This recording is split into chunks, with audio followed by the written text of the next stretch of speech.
안녕하세요. 잠들기 전 고요한 언어의 세계로 당신을 안내할 시간입니다. 오늘은 당신이 보내주신 자료들을 바탕으로 한국어와 일본어, 이 두 언어 사이에 숨겨진 아주 오래된 비밀 하나를 함께 들여다보려고 합니다. 네, 안녕하세요.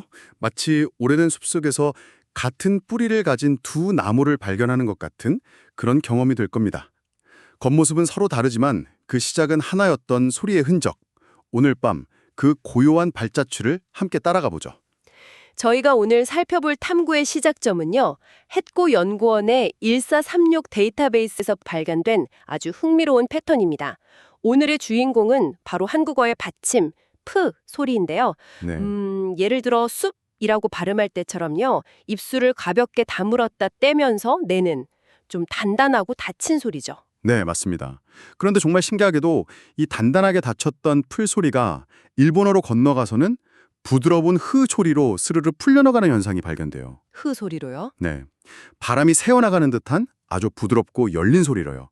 오늘 밤에는 어떻게 이런 마법 같은 변화가 일어났는지 그 원리를 몇 가지 단어들과 함께 뭐랄까 명상하듯 천천히 음미해보려 합니다.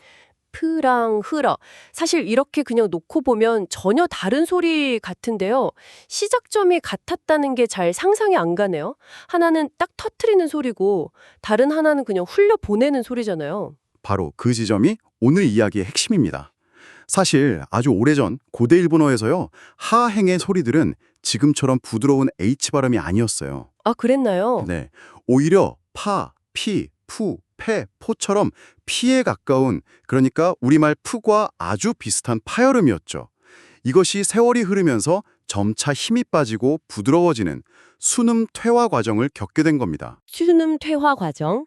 아, 입술 소리가 약해지는 과정이라는 뜻이군요. 그렇습니다.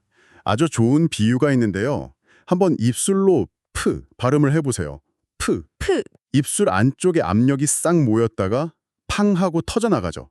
작은 폭발 같아요. 네, 맞아요. 뭔가 터지는 느낌이 있네요. 그렇죠.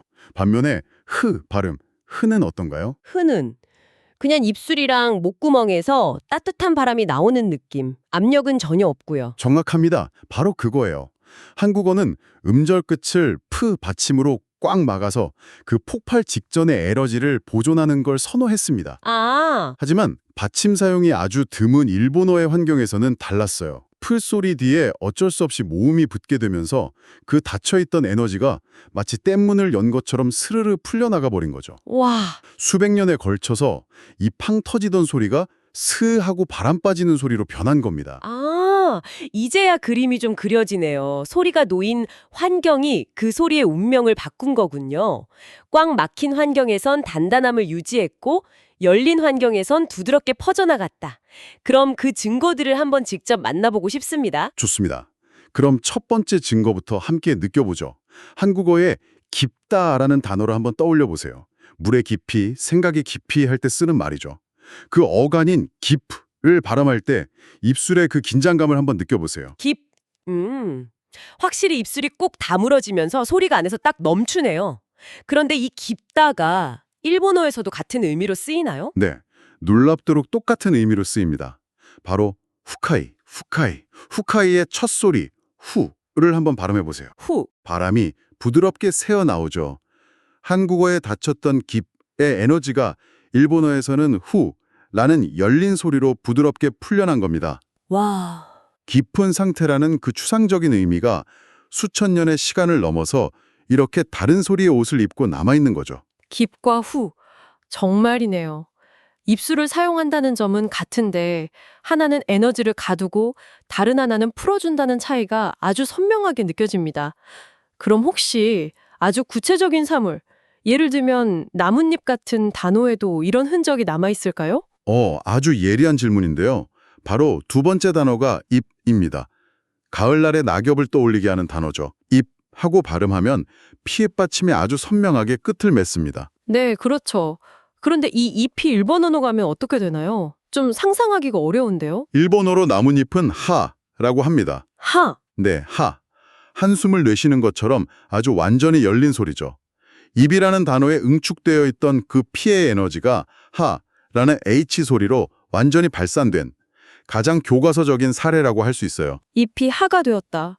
이건 정말 놀랍네요. 저는 그냥 전혀 다른 단어라고만 생각했거든요.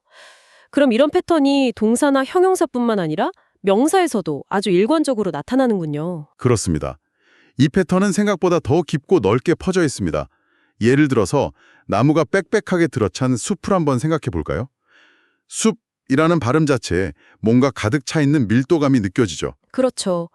그런데 숲에 해당하는 일본어 단어에서도 이 흐 소리가 들리나요? 네, 일본어로 작은 숲이나 숲을 하야시라고 부르거든요. 아, 하야시. 역시 첫 소리가 하죠.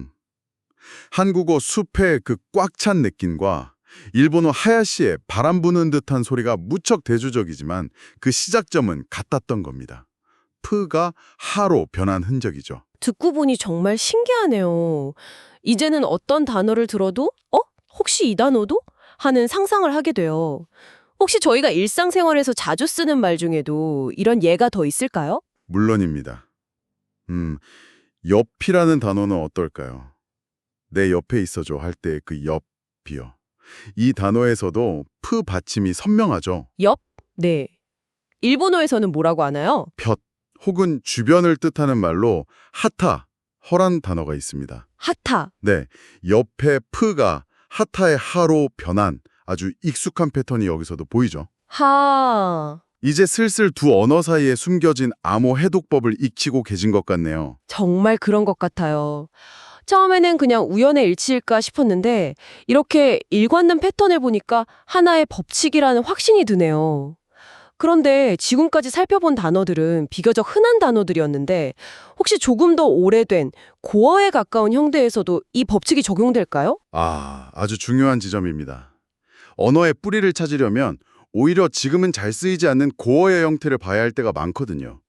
예를 들어 부풀다라는 동사의 옛 어근은 붓이었어요. 붓. 네, 공기가 들어가서 부풀어 오르는 그 팽창의 에너지를 담은 소리죠. 확실히 부풀다보다 더 원초적인 힘이 느껴지는 소리네요.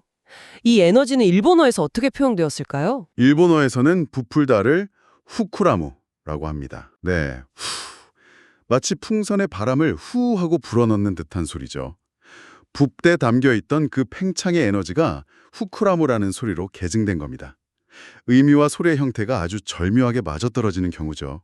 와, 붓과 후쿠라무. 이건 정말 언어학 탐정이 된 기분인데요. 그런데 문득 궁금해집니다.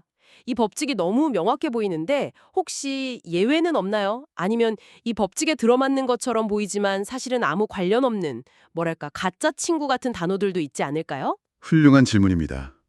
모든 언어 법칙에는 항상 예외와 복잡성이 따르기 마련이죠. 물론 피엣 받침이 있지만 일본어 흐 소리와 대응하지 않는 단어들도 많습니다.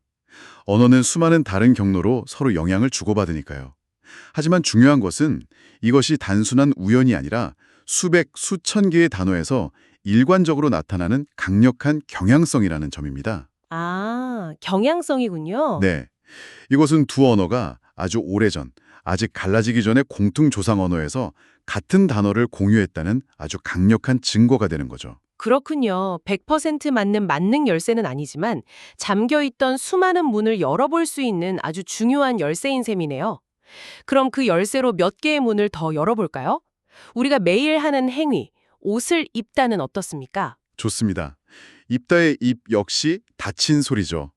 일본어에는 하오르라는 말이 있습니다. 주로 겉옷을 가볍게 걸쳐 입는다는 뉘앙스인데요. 여기서도 하 소리가 나타나죠. 아, 하오르. 입이라는 닫힌 행위가 하라는 열린 소리로 변하면서 걸치다라는 조금 더 가벼운 뉘앙스가 더해진 점이 흥미롭습니다. 가벼워진 걸까요? 참 재미있네요. 그럼 비슷한 맥락에서 빚을 갚다처럼 조금 무거운 의미의 단어는 어떤가요? 갚다의 갚. 무언가를 되돌려 주어야 하는 그 의무감이 느껴지는 소리죠.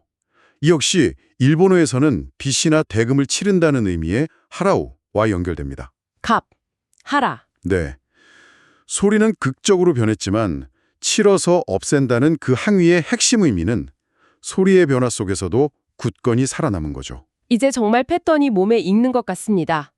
그러면 덮다는 후타, 뚜껑, 앞은 하나, 하나, 끄코, 그리고 높다는 호, 호프, 뛰어나다, 돛와 연결되는 것도 다 같은 원리겠군요. 정확합니다.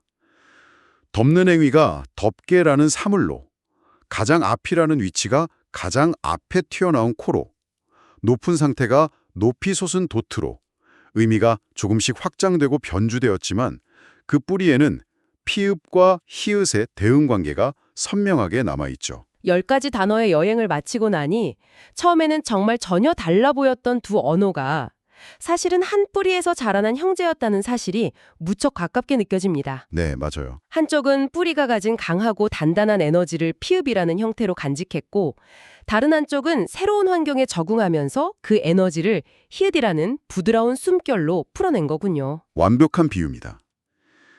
같은 씨앗이라도 척박한 바위 틈에서 자란 나무와 비옥한 들판에서 자란 나무의 모습이 다르듯이 같은 입술 소리도 음절 끝을 닫는 것을 선호하는 언어 환경과 열어두는 것을 선호하는 환경 속에서 전혀 다른 모습으로 진화한 것입니다.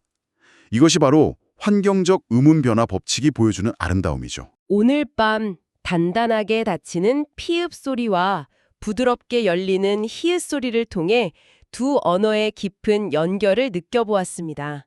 이 고요한 발견이 당신의 밤에 작은 평화가 되었기를 바랍니다.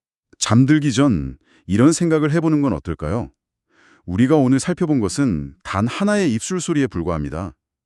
그렇다면 우리가 매일 무심코 쓰는 수많은 다른 단어들 속에는 또 어떤 시간의 흔적과 우리가 아직 알지 못하는 숨겨진 이야기들이 잠들어 있을까요? 어쩌면 언어는 우리가 상상하는 것보다 훨씬 더 깊고 오래된 박물관일지도 모릅니다. 편안한 밤 되세요.